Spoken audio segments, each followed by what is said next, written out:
Hey, how's it going? So welcome to another one of my videos. Today you find me in the very wet, grey borders of Cambridgeshire, Hertfordshire and Essex. Strictly speaking, where I'm standing is Cambridgeshire, but if I was to head maybe 1 mile that way, I'd get to Hertfordshire, and 1 mile this way, I'd get to Essex. That's how much on the border we are right now. After I pledged myself to protect the borderlands, I fought the forces of darkness for quite some time. But what is fascinating is this is an area of land that has been used for thousands of years by men who spilt blood, sweat and tears to create the land that we see behind us. Now you might think the land isn't that remarkable. It really isn't. At the moment it's just farmland, a few dirt tracks. You know, you come here in the summer, you'll have all types of grain, from wheat to rapeseed to, well, you name it, sometimes potatoes. Depending on what the farmer chooses to make will depend on what the farmland will be. But if we were to pan ourselves right down to that line over there, right behind me, you get to this little place called the Icknield Way. And the Icknield Way is an old Roman road, a road created by the Romans when they came here into this land. Thousands of years the Britons had already been here, who were scattered across this land. Now you've got to realise a lot of this land was forest at the time. It wasn't the farmland that we see today. There are segments of trees and forestry around here, but it's predominantly now farmland. This is East Anglia, of course. East Anglia is the backbone of UK arable farming. But what is fascinating is we have the Icknield Way, and then we have also another little road that comes all the way up here, and it brings us up to the little village that we are in right now, a village called Hayden. Hayden sits looking out towards Cambridgeshire. Cambridge in this direction over here. Now, on a clear day, you can see Ely Cathedral further than Cambridge. You can actually see it, but on a day like today, you can't really see too much. It's misty. But if you wanted to protect your family and you were fearful of invaders, the invaders, you would probably pick higher ground, and it's exactly why that this part of Hayden is known for Iron Age findings. Iron Fort is thought to have existed once at this spot, right where these trees are. Now, I spent a lot of my childhood exploring these trees and this land, trying to find pieces and just trying to understand the land. Now, over time, I found some Roman coins, I found a couple of spearheads, flint axes, dating back pre-Iron Age when they were using flint. But for thousands of years, man and woman have existed on this land. Sometimes very peacefully, but sometimes with much blood loss. Imagine as the Romans came through, as they created that Icknield Way, well, they probably weren't distributing flowers to the locals. Yeah, they would take what they could, and they would rape and steal whatever they wanted, because they could. That's how the land became conquered. I have conquered, spilt blood, expanded the empire.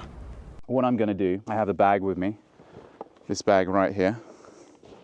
But what is in this bag, you might be asking? Don't ask no questions. What I have with me today, well, obviously I've got my camera, got my microphone so I can talk to you beautiful people. But more importantly, I have this bag. This bag sent to me by Dr. Ötek. What is in this bag? Well, Dr. Ötek has kindly given me a metal detector to test. For me, this is a childhood dream come true, because I've always wanted a metal detector. I saw all these crazy old men growing up as a kid doing their metal detecting around here. I saw that crazy old man who cuts grass drive off in his truck. Finding Roman coins, finding bits of metal, finding tin cans. Remember when we made tin cans with string? Finding everything from things of value and from everything that's not that valuable. But what I did see was they kind of enjoyed themselves as they were looking around trying to find some curiosities that the land might give up to them. So the nice thing about this metal detector is, one, it fits over your shoulder very easily. It's not very heavy. You can see I can lift it up like this. But it's the fact I can bring it out of the bag very easily. We're going to see what this land has to offer. The land is fenced and guarded by armed men. It is fascinating to think that this land has been walked by Roman centurions, Angles, the Saxons when they came over, who would eventually form the Anglo-Saxons, the Normans when they came over in 1066. They came through this land. Cromwell's awful men, the parliamentarians. Cromwell, not far from here, like I say, you could see Ely Cathedral on a good day from this spot right here. So it is fascinating to think of all the history that has taken place on this land. And now, myself, the wandering Englishman, walking this very nondescript farmland on the edge of Cambridgeshire in a little village called Hayden. But when you come down here in the summer, the scenery changes dramatically. It's much more beautiful than the stark greyness that we see today. Let's see what we find, shall we? I'm in on this deal and no son of a bitch is taking me out of it. Here I am with a fancy new toy brought to you by Ötek, and it gives me the ability to, should there be any Roman coins in the vicinity or any kind of metal, I can find it. The nice thing about this is I don't actually have to be making a noise by beeping around. I can put my headphones on. Now, another thing that's kind of useful, should I find something, I have a portable device. Check out this portable device. So turn it on, and if there's something there, it tells me. But at the moment, there isn't anything there. But I can put that in my pocket. Go gadget chopper. This used to be an old iron fort over here, but now sadly it's been turned into a place where pheasants are bred, partridge are bred. Gamekeeper's probably not too pleased if I'm here, but c'est la vie. I'm not doing any harm. Let's just have a look around. Get off my land! So what I'm doing right now is I'm listening out, going back and forth like this. That's how you're really supposed to do it. Back and forth like this, and if I hear something will buzz in my ear. The whole town is buzzing with excitement. But given that this is a very well-worn path, it's very unlikely that something will be here. It's more likely something in here. Now, it genuinely might seem like this is massive product placement and all I'm doing is a big infomercial for this metal detector, but every single day my inbox is flooded with people asking if I can make a YouTube video for them, or they might be able to sponsor one of my videos. 99% of the people that send me requests, I say no to. For the simple reason, I've got no interest to show their product, and I also have no interest to own their product. I got a little bit excited knowing that finally, after all these years, I will suddenly have a metal detector in my hands. I get to keep this. It's kind of cool. Now, while it might be difficult to find something today, and I'm probably in the wrong location, there are other locations I could bring this metal detector to, and I look forward to potentially utilizing this over the years to come. Because imagine you're walking through a quiet field, a place where thousands have passed before you. Farmers, soldiers, travelers, all leaving behind history, waiting to be rediscovered. That is the magic of metal detecting. It might seem a little bit geeky, and it is a little bit geeky. Let's get real, not every footstep leads to a treasure.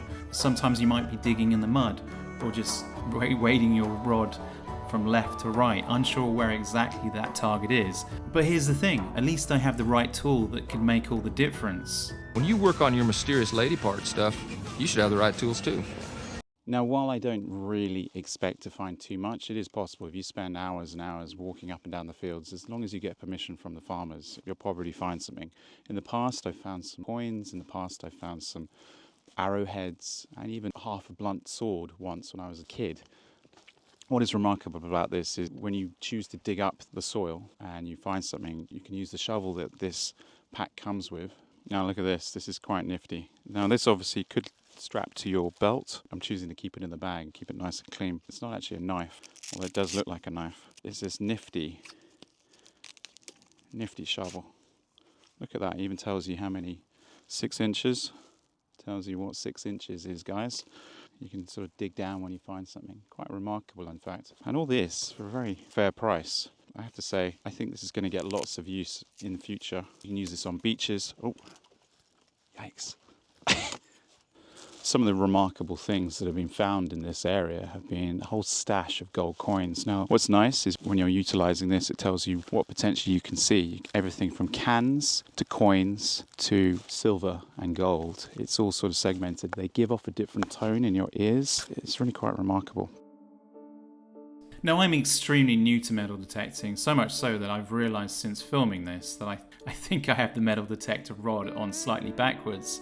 But it doesn't really matter because it still works. I love the fact that should I need to go to a beach, I can go to a beach and utilize this. One thing it must be noted, I can't rock up at the River Thames and think I can just go metal detecting. You've got to apply for a license to do that. and it's called a mudlarking license. I looked into this and there's over 20,000 on the wait list. So that wasn't going to happen. My plan was, because I live in London, to make a video on the River Thames and go mudlarking, which is what it's called. But then I realized I'd be breaking the law because I don't have a license. I inquired how long it would take to get that license. It's going to take many, many years. So when that license happens, I will make a video on the River Thames. But until now, you just have to watch the people that do it when you go to the River Thames, see if they can find anything, because they've waited for years to get that license.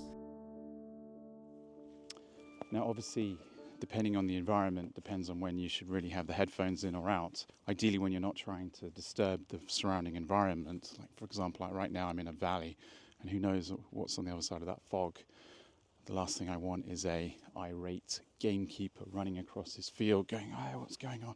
We can hear every move we make, especially on this rock. And even though I'm not doing any harm, the reality is you never know how some people react.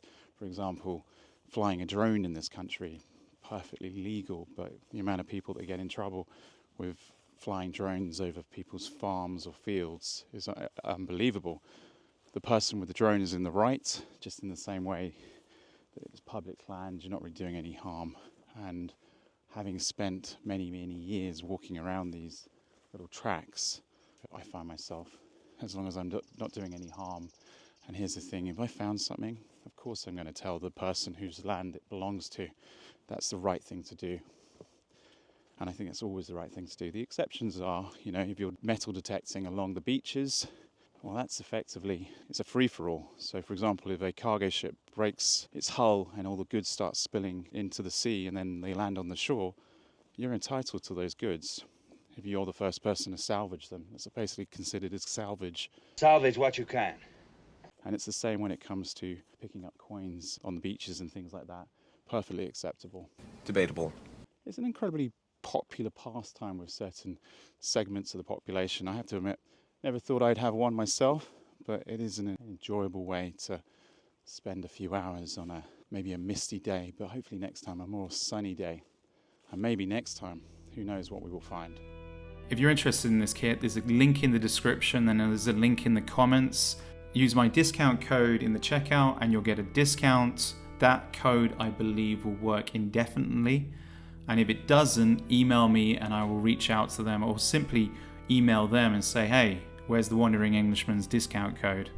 If you found some things metal detecting, I'd love to hear what you found in the comments. It would be fascinating to hear. And also, if you've got a great video idea, location, maybe I can incorporate it into one of my future videos. This is not a channel about metal detecting, but this channel, as anyone that watches it on a regular basis knows, is about history, it's about locations, it's about the country, it's about the cities, it's about the towns, the villages. And if there's a place where there's metal detecting that can be done, maybe that would be a nice little snippet to be included in the video. A bit of time team action maybe.